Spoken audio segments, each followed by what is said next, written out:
Case है।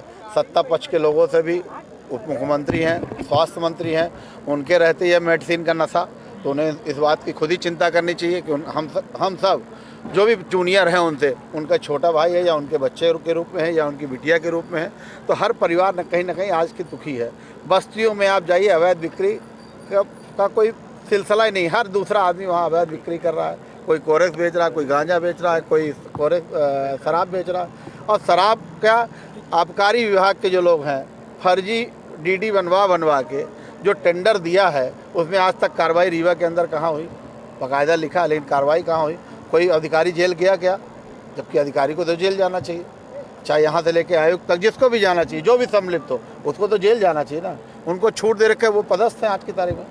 शराब की डीडी के मामले में कहाँ, चाहे कटनी से लेके रीवा तक में कौन जेल गया अधिकारी? कोशिश हाफ टाइम के तक 2 बजे तक का रहता है, 2 बजे तक का प्रयास।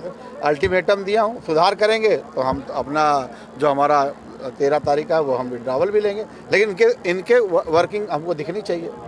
और लोकतंत्र के पहरी हैं, आप दिखाएंगे इनकी वर्किंग बढ़ी कि घटी? देखिए, यहाँ के एसपी, कलेक्टर, उच्च अधिकारी नशे का कारोबार करवा रहे हैं। कोरेक्स में ड्यूटी नहीं लगती थी, उसमें बहुत कमाई है और थाने बंधे हुए हैं, एसपी का पैसा बंधा है। आबकारी में कलेक्टर और एसपी का महीना बंधा हुआ है।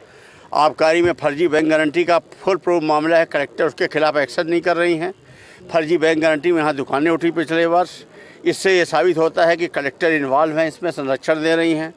और एसपी को आप मेरा भरोसा करिए, 25 लाख रुपए महीना मिलता है शराब के धंधे से। कोरेक्स का लक्ष्य मिलता है और 34-2 बनाने का लक्ष्य मिलता है। और ये जो छोटे छोटे ठेके हैं एक दूसरे के इलाके में जो ये शराब फेंकते हैं, नंबर 2 की शराब आती है, जहरीली शराब तक आती है, उसको लेकर ये जो झगड़े होते हैं उस पर पुलिस के आबकारी के अधिकारी जाते हैं और फिर पुलिस उल्टा उनके ऊपर झूठा मुकदमा बना रही है। कोरेक्स की स्थिति ये है कि बच्चे हमारे यहाँ लगभग बर्बाद हो गए, इसीलिए वो नशेगत अपराध में इतने लीन हैं, कोई रोजगार नहीं है। यहाँ के बड़े बड़े नेता, यहाँ जो सत्ताधारी नेता हैं, ये इन अधिकारियों से ज़मीन लिखवा रहे हैं।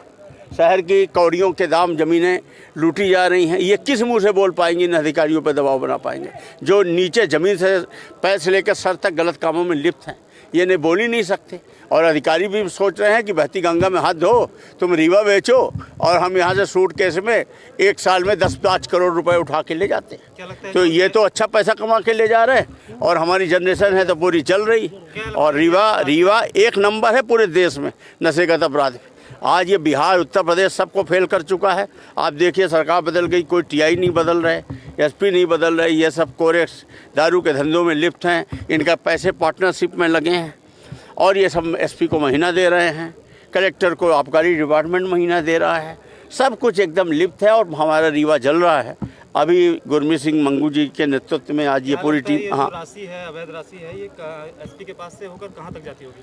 एसपी को तो मुझे मालूम है, ऊपर का मुझे नहीं मालूम, मैं क्यों झूठ बोलूं। पहले हमारा ये कहना है कि जो कॉन्ट्रैक्टर हैं यहाँ के, ये भोपाल में गृह मंत्री को अलग पैसे दे देते हैं, इनके अधिकारियों के अलग चयन है, वहाँ आयुक्त को अलग देते हैं, यहाँ एसपी और डिपार्टमेंट के माध्यम से कलेक्टर को अलग देते हैं, इकट्ठा कलेक्शन करके। हाँ, नेता और मंत्री इनके खिलाफ नहीं बोल पाते हैं क्योंकि इनके खुद भी पैसे लग गए। अभी आप कह रहे थे सर, हाँ, कि मैं जानता हूं कि किसको कितना पैसा जाता है। हाँ, मैंने इसलिए बताया क्योंकि 4-5 साल पहले मैंने इसको पास से देखा है, मैं जानता हूँ इस बात को, इसलिए मुझे पता है ना सब चीज़, मुझे अंदर की चीज़ है। मैं उसमें कोई छुपाने और उसकी करने वाली बात नहीं है। मैं इसी शहर का हूँ, हर व्यक्ति जानता है, तो मैं झूठ क्यों बोलूं? ये एक थाने में मिनिमम 2 लाख रुपए और 34-2 बनाने का 1 लाख रुपए अधिकारियों के प्रति जनता और इनका 50% में जो पैसे लगे हुए हैं हर कॉन्ट्रैक्टर के साथ, जैसे सबरिया में लगा हुआ है, चौराटा में लगा हुआ है, ये अलग है। और नंबर 2 की जो शराब डिपो के थ्रू आती है और बिना ड्यूटी के बिकती है, उसका पैसा अलग है। इसमें तो इतना पैसा है कि दोनों हाथ से बटोर रहे हैं। मुख्यमंत्री रीवा आ रहे हैं, उनको घेरने का प्रयास क्यों नहीं किया आप लोगों ने? जब वे पूरे कुएं में भाग घुली हो तो किसको घेरोगे? मेरा तो इतना कहना है कि हम तो जनता के बीच में ये अपनी ड्यूटी का निर्वहन कर रहे हैं और आगे भी लड़ेंगे। असली लड़ाई ये तभी जीती जा सकती है नेताओं के मत्थे और इस सत्ता के मत्थे नहीं, जब यहाँ की महिलाएं शराब दुकानों को घेरेंगी, बाहर निकलेंगी। यहाँ की जनता जब लड़ेगी। दुखद बात यह है कि इन सब गलत कामों में आखिरकार जनता कहीं ना कहीं घूम फिर के अपना मोहर लगा देती है कि मुझे ये स्वीकार है। भाई उसका वोट भाजपा जीत रही है, उसका वोट ये बता रहा है कि जनता को स्वीकार है ये, इसीलिए ना सब मारे जा रहे हैं। एक तरफ जनता रो भी रही है। आपने पुलिस के खिलाफ ही पुलिस को ज्ञापन दिया है। हाँ, तो जो ये तो इनसे हम उम्मीद नहीं करते, बाकी हमने अपना काम करने का प्रयास किया है। धन्यवाद।